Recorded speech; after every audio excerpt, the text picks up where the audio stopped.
Hello students, welcome again in class 12th chemistry, that is in surface chemistry। और बच्चों, हम लोगों ने पिछले वीडियो लेक्चर में पढ़ा था about the characteristics of enzyme catalysis, और आज के वीडियो में हम लोग पढ़ेंगे mechanism of enzyme catalysis. Mechanism of enzyme catalysis, तो इसको हम लोग देखते हैं कि जो एंजाइम्स होता है वो क्या है, कोलाइडल इन नेचर होते हैं। तो कोलाइडल पार्टिकल जो एंजाइम के हैं उनके ऊपर क्या होती है, कैविटीज होती हैं, उनके सरफेस के ऊपर कैविटीज होती हैं जिसका शेप और साइज बिल्कुल फिक्स होता है। Means cavities of characteristics shape and size, means एक फिक्स शेप, डिफिनिट शेप और साइज की कैविटीज पाई जाती है एंजाइम के सरफेस के ऊपर। और ये जो कैविटी हैं एक्चुअली में है क्या, ये फंक्शनल ग्रुप्स हैं। ये क्या है, ये जो cavities of characteristic shape and size, ये जो कैविटीज हैं ये एक्चुअली में है क्या, फंक्शनल ग्रुप्स हैं। और इस जैसे आपका फंक्शनल ग्रुप है NH2 है, COOH है, SH है, OH है, ठीक है, ये सारे क्या है, फंक्शनल ग्रुप्स हैं। दैट मीन्स जो एंजाइम है, एंजाइम के सरफेस के ऊपर ये फंक्शनल ग्रुप्स पाए जाते हैं। और ये फंक्शनल ग्रुप है क्या, ये कैविटीज हैं of characteristic shape and size. तो होता क्या है, ये जो फंक्शनल ग्रुप है यही एंजाइम का एक्टिव सेंटर है। यही क्या है, एंजाइम का एक्टिव सेंटर।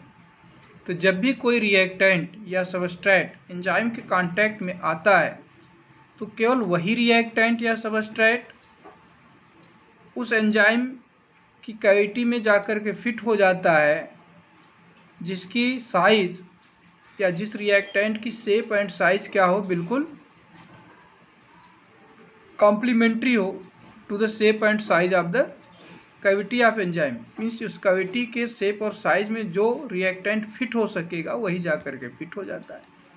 तो जैसे ही सबस्ट्रेट के मॉलिक्यूल उस कैविटी में फिट होते हैं, फिट होने के बाद क्या बना लेते हैं, एक एक्टिवेटेड कॉम्प्लेक्स का फॉर्मेशन कर लेते हैं। Means intermediate complex. इसका मतलब एंजाइम के सरफेस जो कैविटी पाई जाएगी उस पर जो रिएक्टेंट के मॉलिक्यूल होंगे वो आकर के उस एक्टिविटी में फिट हो जाएंगे, और फिट होने के बाद क्या बनाते हैं, एक एक्टिवेटेड कॉम्प्लेक्स बना लेंगे। और जैसे ही एक्टिवेटेड कॉम्प्लेक्स ये बना तो जो सबस्ट्रेट है या जो रिएक्टेंट है उसका डिकम्पोजिशन होने लगता है, और डिकम्पोज होकर के एक नया प्रोडक्ट बन जाता है। जिसको हम सिंपली एक इक्वेशन के फॉर्म में लिख सकते हैं, जैसे E प्लस S। E क्या है, आपका एंजाइम है, S क्या है, सबस्ट्रेट है। तो E और S मीन सबस्ट्रेट जैसे ही एंजाइम के सरफेस पे जो कैविटी पाई जाती है उस पे जाकर के फिट हो जाएगा तो क्या बना लेगा, एक एंजाइम सबस्ट्रेट कॉम्प्लेक्स बना लेगा, ES डैश। और ये ES डैश मीन जो एंजाइम सबस्ट्रेट कॉम्प्लेक्स है इसका डिकम्पोजिशन हो जाएगा, और डिकम्पोज होकर के हमको फिर से एंजाइम मिल जाएगा। जो एंजाइम था वो as it is, there is no any change in the composition and mass of the enzyme, and a new product is form. एक नया प्रोडक्ट बन जाता है, एंजाइम हमको एज इट इज मिल जाता है। तो ये जो मैकेनिज्म है, ये मैकेनिज्म बिल्कुल ठीक उसी तरह से है जैसे कोई लॉक हो। लॉक मीन्स ताला। ताले की एक फिक्स चाबी होती है। मीन्स उस ताले को अगर वो लॉक है, लॉक्ड है, तो उसको अनलॉक करने के लिए उसकी अपनी एक की होती है। मीन्स जो की उस लॉक में फिट हो जाएगी वही उस लॉक को अनलॉक करेगा। इसीलिए इसको की एंड लॉक मॉडल भी बोलते हैं। Means mechanism of catalysis is just like a key gets fit into a lock to unlock the lock, hence it is also known as key and lock model। तो इसको हम इसीलिए बोलते हैं की एंड लॉक मॉडल।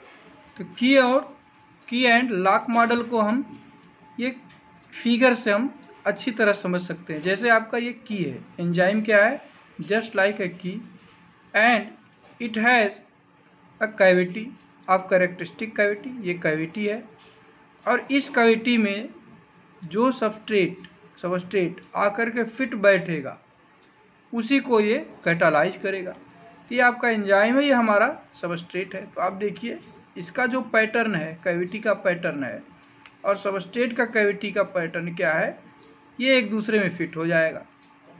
तो जैसे ही enzyme और सबस्ट्रेट एक दूसरे कांटेक्ट में आएंगे तो ये दोनों क्या करते हैं, एक एंजाइम सबस्ट्रेट कॉम्प्लेक्स का फॉर्मेशन करेंगे। ES डैश मीन्स जो कैविटी थी एंजाइम की वो किस में फिट हो गई, रिएक्टेंट की कैविटी में।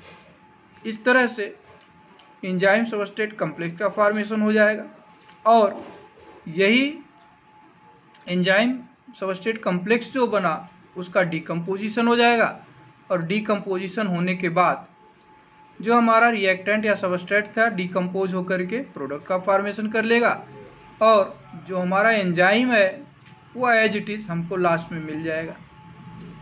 तो इस तरह से ये हमारा बिल्कुल मॉडल कैसा है या मैकेनिज्म का कैसा है, just like a lock and की मॉडल। सो स्टूडेंट्स, आज के वीडियो लेक्चर में बस इतना ही। नेक्स्ट वीडियो लेक्चर में हम लोग नेक्स्ट टॉपिक लेकर के आएंगे सरफेस केमिस्ट्री का।